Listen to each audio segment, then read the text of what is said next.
Last week you saw the first televised performance from the 10 finalists of the JCDC Festival Song Competition. With 4 days remaining, let your vote count through text messaging or the Reggae Jamaica app, no matter where you are across the world. Hello there, I am Adrian Atkinson, welcoming you to this Sunday's edition of Jamaica Magazine. Don't go anywhere, we'll be right back. No matter where in this world I go, I am a Jamaican. Jamaica comes alive as we celebrate 60 years of independence, our Diamond Jubilee, all year long. Join in the celebratory events, showcasing impactful legacy projects, entertainment and exciting commemorative events. Resilient and brave, industrious. Yes, we are Jamaicans.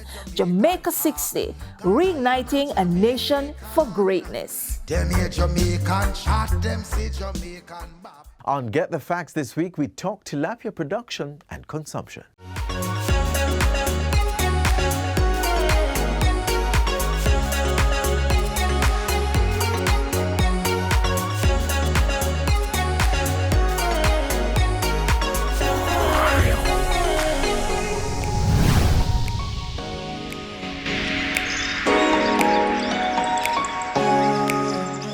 Welcome to Get the Facts. This is the program that provides you with information on government's policies and initiatives. I'm Theodore Henry. Today we're looking at the fisheries sector with a more direct focus on tilapia. There's been a steady production of this fish, and the Ministry of Agriculture and Fisheries is pushing further growth through its Grow Smart, Eat Smart campaign. In studio with me is Director of the Aquaculture Branch of the National Fisheries Authority, Avery Schmeichel. Welcome to the program, Lady Schmeichel. Let's jump into getting the facts. Thanks for having me, Theodore. All right. First and foremost, I need to know, what is the NFA? Well, the National Fisheries Authority is a newly established authority. It falls under the Ministry of Agriculture and Fisheries. Right. We were formerly the Fisheries Division, but with the passage of the Fisheries Act 2018, effective June 1, 2019, we are considered to be an agency or a division in transition, the National Fisheries Authority. The Fisheries Act 2018 provides the authority with its guiding principles. As an authority, we are headed by a Chief Executive Officer, Dr. Gavin Bellamy, and managed by a Board of Management. So this increased focus on aquaculture in Jamaica comes alongside the increased focus on tilapia production and consumption. And why is this a priority of the NFA at this time? Well, Jamaicans love fish. Looking at our import statistics, we import about 2 to 3 times the amount of fish that we produce. And that is a substantial cost to our economy. Right. In 2020, it was estimated that import of fish and fishery products was about $116.6 million US dollars, or 16.6 billion Jamaican dollars. Right, right. So there's a huge appetite for fish. We do recognize that our marine fisheries, and in fact worldwide, it has more or less tapered and stabilized. And as with other food production systems, in agriculture, etc., in order to feed human populations, we have to look at growing our own food, because the wild resource will not be able to sustain the growth of the human population. Understood. And I'm sure there's an environmental component of this as well. People might be surprised to know that Jamaica imports that much fish. Yes. You know, we're an island. But let's keep getting some facts. The ministry recently announced that campaign that you just mentioned, Grow Smart, Eat Smart. Could you tell us a little bit about how NFA plays a role in that campaign? Well, the Grow Smart, Eat Smart campaign is really looking at policies and programs that have already been established within the ministry. Right. What it is seeking to do is to improve upon that by using adaptive technologies, innovation, research and development, and to an extent, promotion to encourage Jamaicans to eat more local food. So from the perspective of the National Fisheries Authority, what we are seeking to do is to introduce adaptive technologies. So for instance, we do recognize that one of the deficiencies, you could say, in aquaculture is the availability of seed or baby fry fingerlings. So through funding from a project which is administered by the World Bank, promoting community-based climate resilience in the fisheries sector project, we're hoping to have the funding to develop and implement a recirculating aquaculture system as a hatchery to produce tilapia fry. One of the benefits of this system, though, is that it can be adapted to different species of fish. So if, for instance, we wanted to diversify into other freshwater species, it can, with adjustment, be suited to a particular species. The other things that we're looking at is the use of technology in looking at what we term underutilized fish species. These are basically, how do you put it, non-traditional fisheries, such as, for instance, pelagic fish. Pelagic fish, by their behavior, are fish that traverse our waters. They're not like the usual snappers and groupers that people may be used to that live around reefs. So if there are shelters in the ocean, deep waters, then they'll hang around for a little bit more, enabling persons or fishers to catch these fish. Of course, we do recognize that wild resources have to be carefully managed. And if we're going to look at pelagic fisheries using fish aggregation devices and long line and new technology, we do recognize that management systems have to be also a part of that program.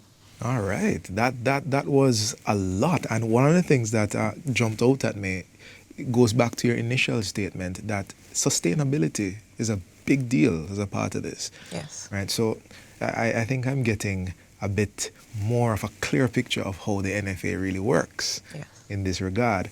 Now, are there any developments that you'd like to share with us regarding the local production of things like oyster and shrimp? I know it's not just tilapia.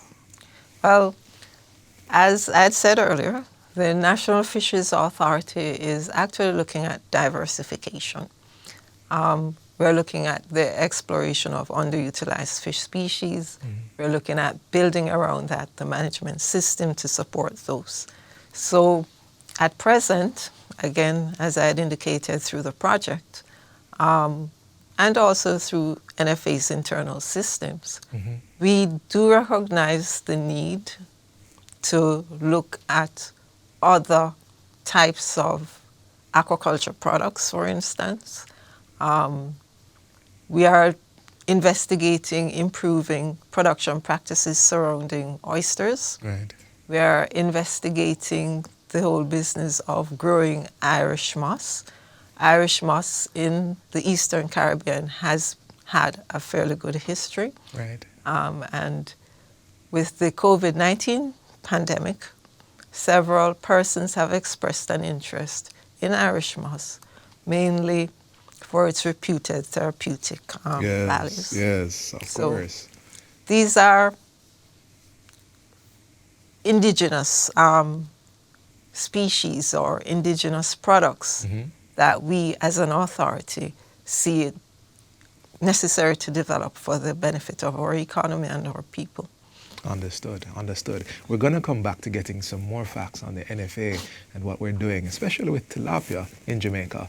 We have learned about the regulatory nature of the NFA, and keep with us. The conversation with Mrs. Smikle continues on the other side of this break.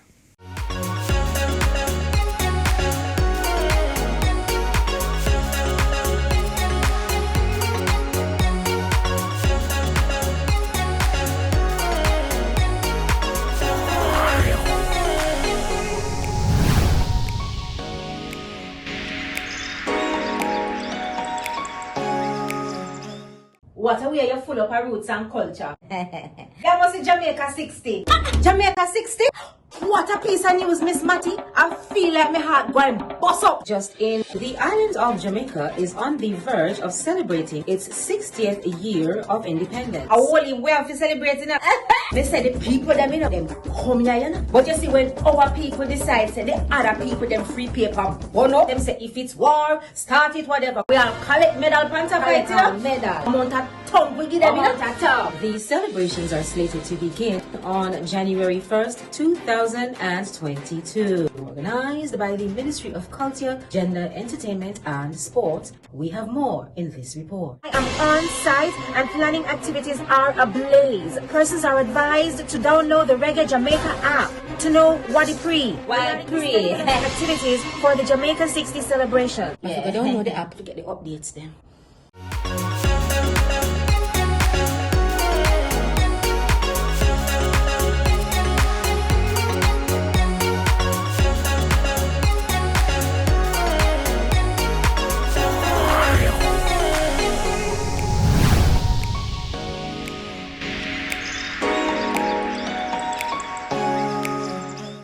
Welcome back to Get the Facts. We are continuing our conversation with Director of the Aquaculture Branch at the National Fisheries Authority, Avery Smichael. All right, Lady Smichael, we spoke about regulation. We spoke about sustainability, the long-term vision of the NFA. Now, I'd like us to get a little bit more on the micro side of things. Tilapia farming, would you say it has the potential to be a viable business option for Jamaicans? Yes, tilapia farming is a viable business option. We have had persons who have been involved in tilapia farming for over 20 years. Mm-hmm. There are peaks and troughs in any production system. Right. They have gone through it. However, it is still a viable option. If the interviewing thing doesn't work out so well for me and I wanted to start a tilapia farm, are there any tips you could offer me and or viewers, of course? Okay, so as a new entrant, it is very important that you get proper technical advice and business management advice. Right. So we do recommend that before persons get involved in fish farming, that they come in and speak to the staff at the aquaculture division. One of the things that persons need to bear in mind is that at present, because of the passage of the Fisheries Act 2018, mm-hmm. Any person who's going to be involved in fish farming needs to be licensed and registered with the National Fisheries Authority, right. And the aquaculture facility also needs to be registered and licensed. So that's one of the first things that we'd like to put out there. The second thing is, as I had indicated, business planning is very important. Right. Many people will say, you don't plan to fail, you fail to plan. Yes. So if you don't have an understanding of what your financials should look like, what your production system will look like, what your market looks like, then you're basically going in blind. Right. With that said, we do encourage persons to also have an understanding of what their market will be. Is there seasonality in the market? Mm-hmm. Is there a particular product or form in which the market would require the tilapia? Is there niche marketing that you could do that can set you aside from other producers? Right. So you need to know your market environment as well as your competitors. The other thing that we do encourage is that you do come in and speak to us, because the siting of the farm is very important. Mm-hmm. You need to ensure that you have adequate water, that the soil type is correct, that the technical features and attributes of the location are suitable. You have access roads, you have electricity. In terms of looking at the workers, you also need to ensure that you hire the right personnel. Right. Many small farmers will tend to make the mistake of not being present on their farms. You have to have a presence, because you as the owner, operator, manager needs to ensure that your product is farmed in the proper manner. Right. With that said, the Aquaculture Division, through its Extension Service, does provide a routine extension program to farmers where we assist them in the monitoring and fish aquaculture production. So On site at their site, farms. we routinely do visits to the farm and we guide them through the production Understood. system. One of the things that we do encourage is that you follow the advice of the extension officers. It will save money in the long run. And also, especially when persons are first setting up a farm, you also need to ensure that you're following the correct advice as it relates to pond construction. Okay. Because pond construction can be a huge investment. The capital cost can be huge. If you don't get your ponds right at the very initial part of your setup, it can be very costly. To patch afterwards. Yes. All right, this is why people watch Get the Facts. I asked about tips and you gave us an entire business proposal. So really appreciate that. Now, something that a lot of people have been very interested in hearing, Denby is back this year, July 30th to August 1. Will NFA be there? NFA will definitely be at Denby this year. It is a tradition of the former Fisheries Division, the Ministry of Agriculture, and the National Fisheries Authority. So we always have a presence. Many people are attracted to our booth because of the display of fish. So as usual this year, we'll have displays of ornamental fish as well as the various types of tilapia that you may be familiar with. We are also will make available the opportunity for consultations of persons who are interested in going into fish farming. Right. Of course, persons might have heard as well the ads or the PSAs which say, the tilapia you know and love will be at Denby. Yes. Smoked tilapia has been a hit for several years, and smoked tilapia again will be back. People enjoy it for the flavor and texture that it presents. In terms of the wider Denby show, we will be showcasing the work of the National Fisheries Authority. We'll be showcasing some new technologies and approaches, which I had mentioned earlier about the recirculating aquaculture system and the pelagic fisheries using fish aggregation devices. So we encourage you all to come by, visit the Denby booth the National Fisheries Authority booth at Denby this year, and have a fun time. All right, sounds like there will be a lot happening at the NFA's booth. And we're just about out of time. Fishermen, fisherwomen, people who may be interested in making an investment, just general interested parties are watching this program. Do you have a final word for them? The National Fisheries Authority recognizes that aquaculture has potential for growth in Jamaica. We do have favorable environment. We at the National Fisheries Authority are working at improving systems surrounding aquaculture development. So we do encourage you to invest, to contact us. Let us have a conversation about fish farming. There is potential for fish farming in Jamaica, especially due to the huge appetite that Jamaicans have. We're not only looking at aquaculture or freshwater fish farming, there is also the potential for mariculture. So we encourage persons to come in and have a conversation with the National Fisheries Authority. All right, there we have it from the Director of the Aquaculture Branch at the National Fisheries Authority, Avery Smichael. We have gotten the facts on the NFA, but in particular, the focus on tilapia farming. This has been Get the Facts. Thank you for watching. And until next time, where we get more facts on a wide variety of subjects, I'm Theodore Henry. Take good care.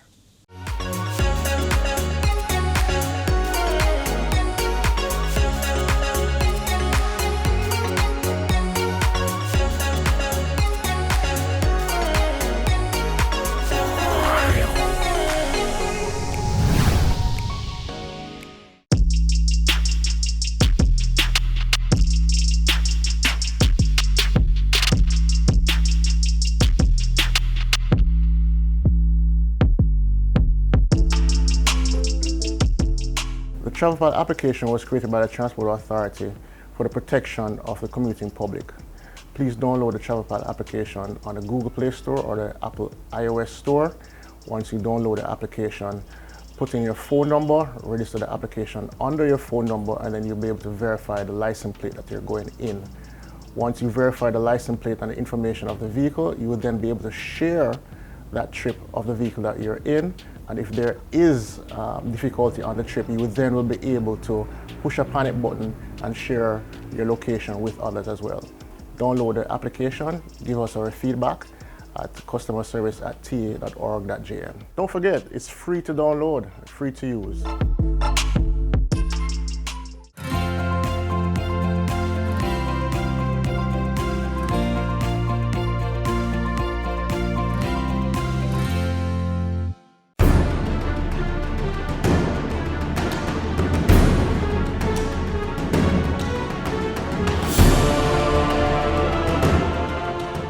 We have stepped up our road spot check operations across the country to ensure that only effective motor vehicles are on the roadway and defective vehicles are not allowed to traverse the network willy-nilly.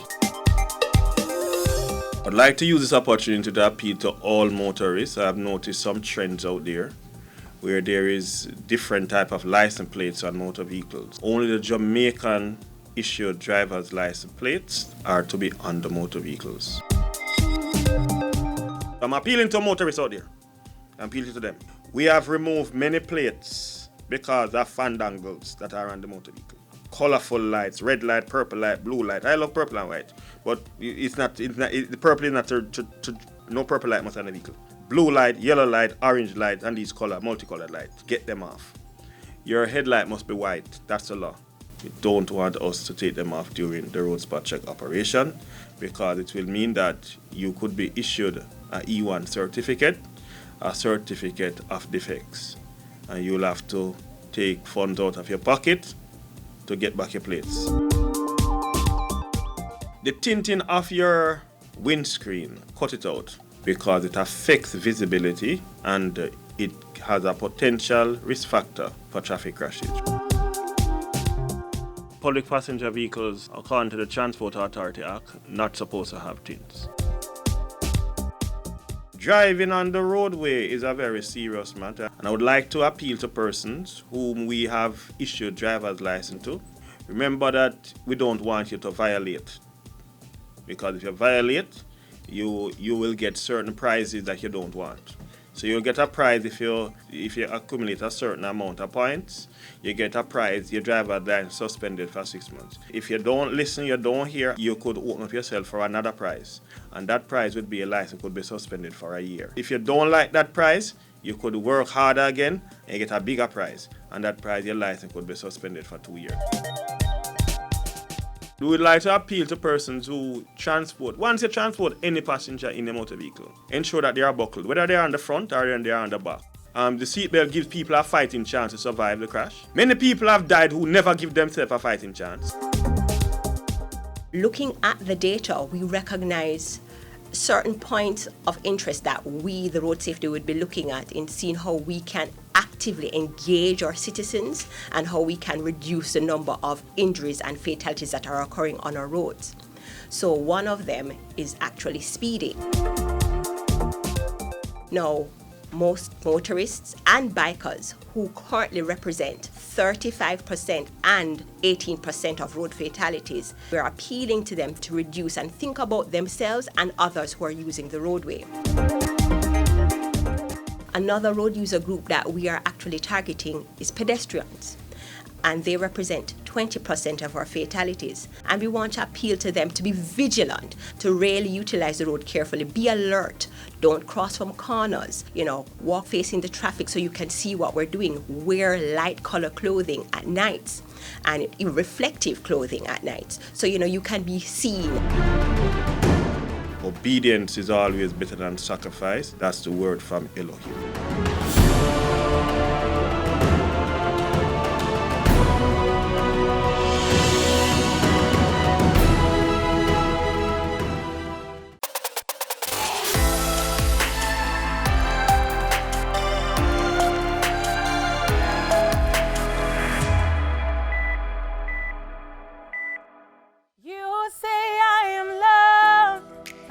Jamaica. My name is Chantal Smalling. I am righteous, not religious. So we move from religion because there's a whole lot of religions in the world today.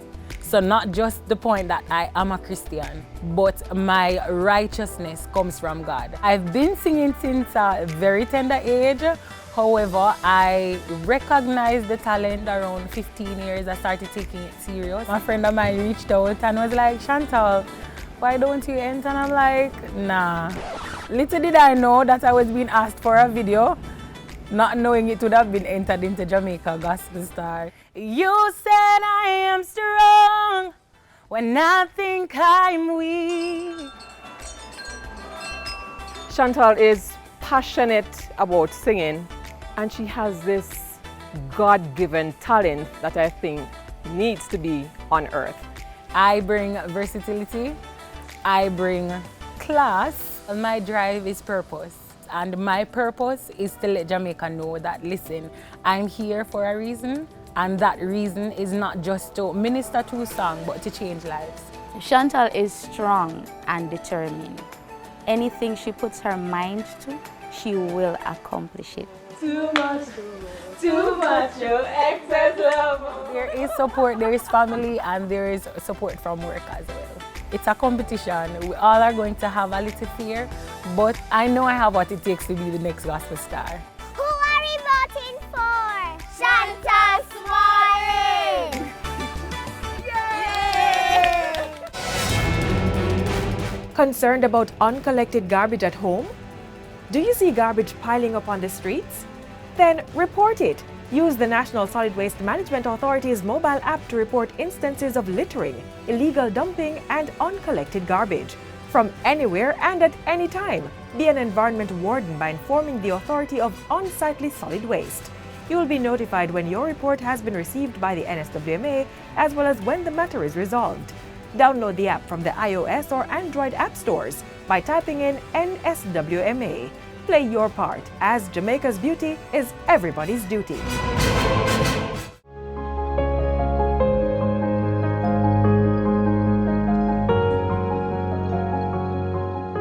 Was chocolate milk invented in Jamaica? Well, history has it that the first use of the term milk chocolate was for a beverage brought to London from Jamaica in 1687. The vehicle was one Sir Hans Sloane, physician to the governor of Jamaica. The story is that he was introduced to chocolate tea by slaves whom he saw drinking it. They told him that it was more delicious with milk and that the chocolate tea was also good for health. Sloane went back to England and produced milk chocolate, which later became Cadbury's. But it was not until the Swiss inventor Daniel Peter successfully combined cocoa and condensed milk in 1875 that the commercial milk chocolate bar was invented. Celebrating Jamaica 60 with pieces of our history.